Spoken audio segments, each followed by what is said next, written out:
We'll continue lesson number 3, force and pressure. In our last video, we studied about thrust.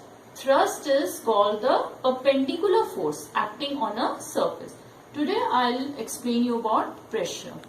Pressure is defined as thrust per unit area and it is denoted by the letter P. Suppose a thrust F is acting on a surface of area A. Then P equals to F upon A. Now, how to get the units of pressure? You know, the SI unit of force is Newton and the SI unit of area is square meter. Therefore, the SI unit of pressure becomes Newton per square meter.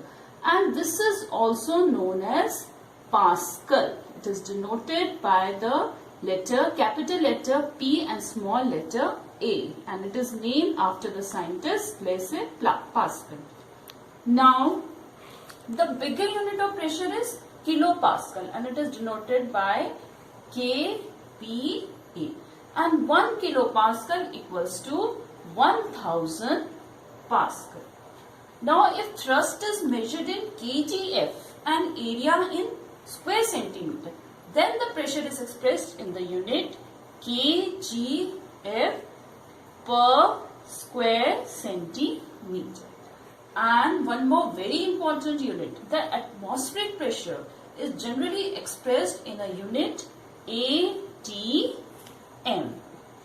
where 1 ATM equals to 1.013 into 10 to the power 5 Pascal. Now, the factors affecting pressure. The pressure on a surface depends on these two factors. On the area of the surface on which the thrust is acting and on the magnitude of thrust acting on the surface. Now, the pressure is directly proportional to the thrust but inversely proportional to area. That means less area, more pressure will be exerted, and more area, less pressure will be exerted. See, suppose this duster is in the standing position. Now, the area in contact with the surface is less. That means more pressure will be exerted on the surface. And if it is in the sleeping position, then the area in contact with the surface is more. So, less pressure will be exerted. So, less area, more pressure. More area, less pressure. The same happens if suppose you are standing on a sand. So, you will sink deep into the sand because less area in contact and the weight is your thrust. So, weight of your body is acting on a smaller area. So, pressure exerted by the body is more. So, you will sink deep. While if you are lying on a sand, so pressure exerted will be less because the area in contact with the sand is more.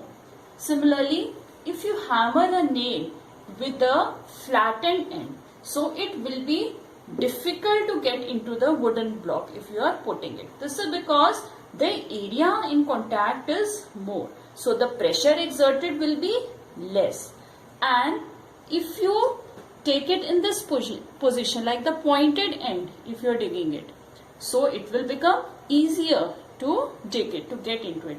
This is because less area in contact, so more pressure will be exerted by the hammer. Now, dependence of pressure on the thrust of force. See, a thin boy standing on bricks kept on a bed. He exerts some pressure due to his weight. But here, a fat boy standing on the same bricks kept on the bed. In this case, the pressure exerted by the fat boy is more due to his excess weight. Thus, greater the thrust on a surface, more is the pressure on it. While smaller the thrust on the same surface, less is the pressure on it. Less thrust, less pressure. More thrust, more pressure.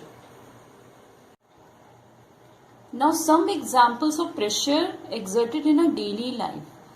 The cutting tools like blade, knife, axe, etc. have very sharp edges. The sharp edges have very small area of contact, so the pressure applied by the force is more. The pointed heels of footwear exert more pressure on the ground than the regular flat heels.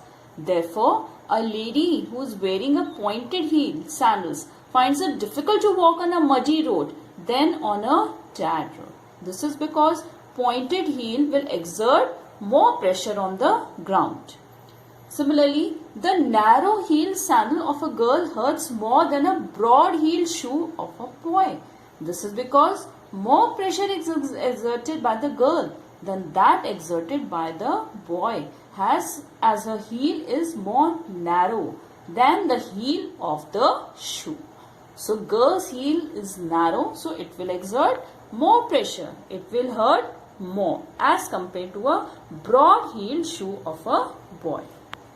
Now, increase in area decreases the pressure.